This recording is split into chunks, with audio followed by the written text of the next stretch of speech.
Bonjour bien-aimés dans le Seigneur. Une fois de plus, nous voici sur notre chaîne habituelle où nous sommes en train de découvrir la grâce de Dieu dans notre vie, où nous sommes en train de parler de Dieu, où nous sommes en train de parler d'un ordre spirituel. En effet, la fois dernière, nous avions tenté d'aborder, ou nous avions commencé à parler d'un combat spirituel.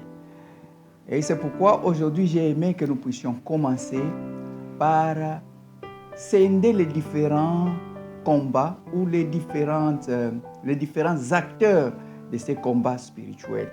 Et parmi lesquels, nous allons commencer notre enseignement avec un texte très important que vous connaissez tous, mais que nous allons aborder sur un angle un peu particulier.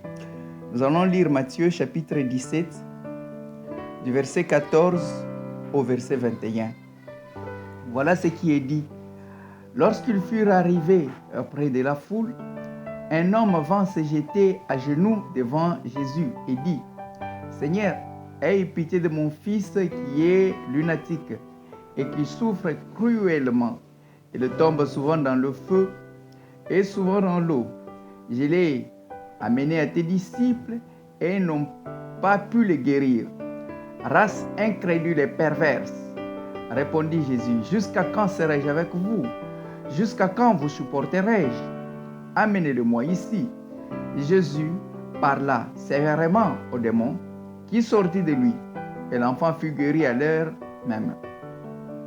Alors les disciples s'approchèrent de Jésus et lui dirent en particulier: Pourquoi n'avons-nous pu chasser ce démon? C'est à cause de votre incrédulité, leur dit Jésus. Je vous l'ai dit en vérité, si vous aviez de la foi comme un grain de sénévin, vous diriez à cette montagne: transporte-toi d'ici là, et elle se transporterait. Rien ne vous serait impossible.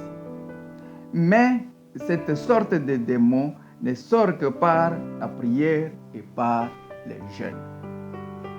En effet, le texte est tellement important, j'ai aimé le prendre en sa globalité pour tenter de fixer les idées. Qu'est-ce que nous voulons dire?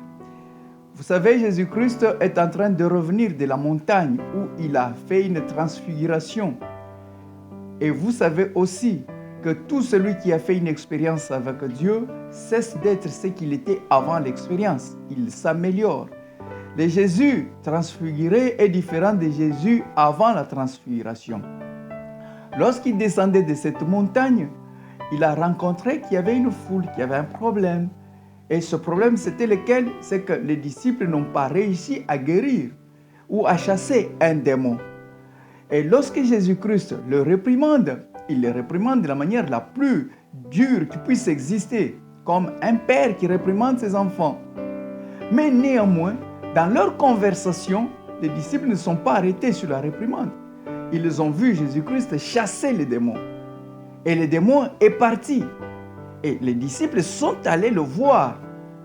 En particulier, ils vont poser cette question qui va beaucoup nous aider pour tenter de comprendre le monde spirituel. Ils ont dit ceci: pourquoi nous n'avons pas pu chasser ces démons? Jésus donne deux réponses importantes. La première réponse, il dit: c'est à cause de votre incrédulité. Vous n'avez pas la foi. Mais il ne s'arrête pas là. Il donne la deuxième réponse. Il dit ceci: mais cette espèce ne se chasse que par jeûne et prière. Et c'est cette deuxième partie qui nous intéresse. Cette espèce ne se chasse que par jeûne et prière. Quelle que soit la foi que tu peux avoir, mais cette espèce, ça veut dire qu'il y a des espèces qui sont tellement différentes, et à partir de là, nous pouvons commencer à comprendre que le monde spirituel ou le combat spirituel, ce n'est pas un combat que nous allons mener de la même manière, car les espèces se diffèrent, quel que soit notre niveau. Et parlant de cela, j'ai aimé partager avec vous une expérience individuelle où le produit de mes recherches, et surtout le produit des révélations du Saint-Esprit, lorsque nous avons commencé à analyser qu'il existait plusieurs espèces, comment les localiser, le Seigneur nous a aidés Et nous avons réussi à localiser jusqu'à ce jour 5 espèces différentes. Les 5 espèces différentes que j'appelle les 5 catégories. Parce que dans une catégorie, vous trouvez plusieurs espèces, mais qui répondent à des mêmes caractéristiques. Voilà pourquoi nous allons commencer avec les esprits de la première catégorie. Et les esprits de la première catégorie, nous allons les trouver rapidement en Jacques chapitre 5, verset 14. Sans perdre le temps, je vais lire Jacques chapitre 5, verset 14. Quelqu'un parmi vous est-il malade? Qu'il appelle les anciens de l'Église et que les anciens prient pour lui en loignant d'huile au nom du Seigneur. Amen. La première catégorie, en effet, parce que les disciples le faisaient aussi, les disciples chassaient déjà les démons, les disciples, au nom de Jésus-Christ, avaient pouvoir sur les démons, mais pas sur toutes les catégories. La première catégorie, c'est une catégorie qui souvent se manifeste avec des formes de maladies. Mais il n'y a pas que ça. C'est une catégorie qui crée la paresse dans la vie des gens. C'est une catégorie qui éloigne les gens de cœur. C'est-à-dire que l'homme, au lieu de comprendre les choses avec le cœur, mais plutôt il commence à comprendre les choses soit avec les expériences. Il laisse place à ce que nous appelons doute. Parce que ce sont des esprits qui se sont beaucoup spécialisés à apporter les doutes dans la vie de plusieurs personnes.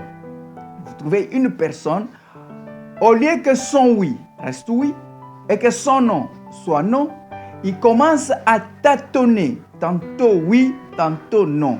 Ou il vous dit, laissons voir. Donc il n'a pas tellement une position. C'est la présence de ces esprits de première catégorie. Parce que ce sont des esprits qui arrachent la personnalité, qui arrachent la divinité dans l'homme. L'homme commence à écouter au-delà de Dieu, autre chose que Dieu.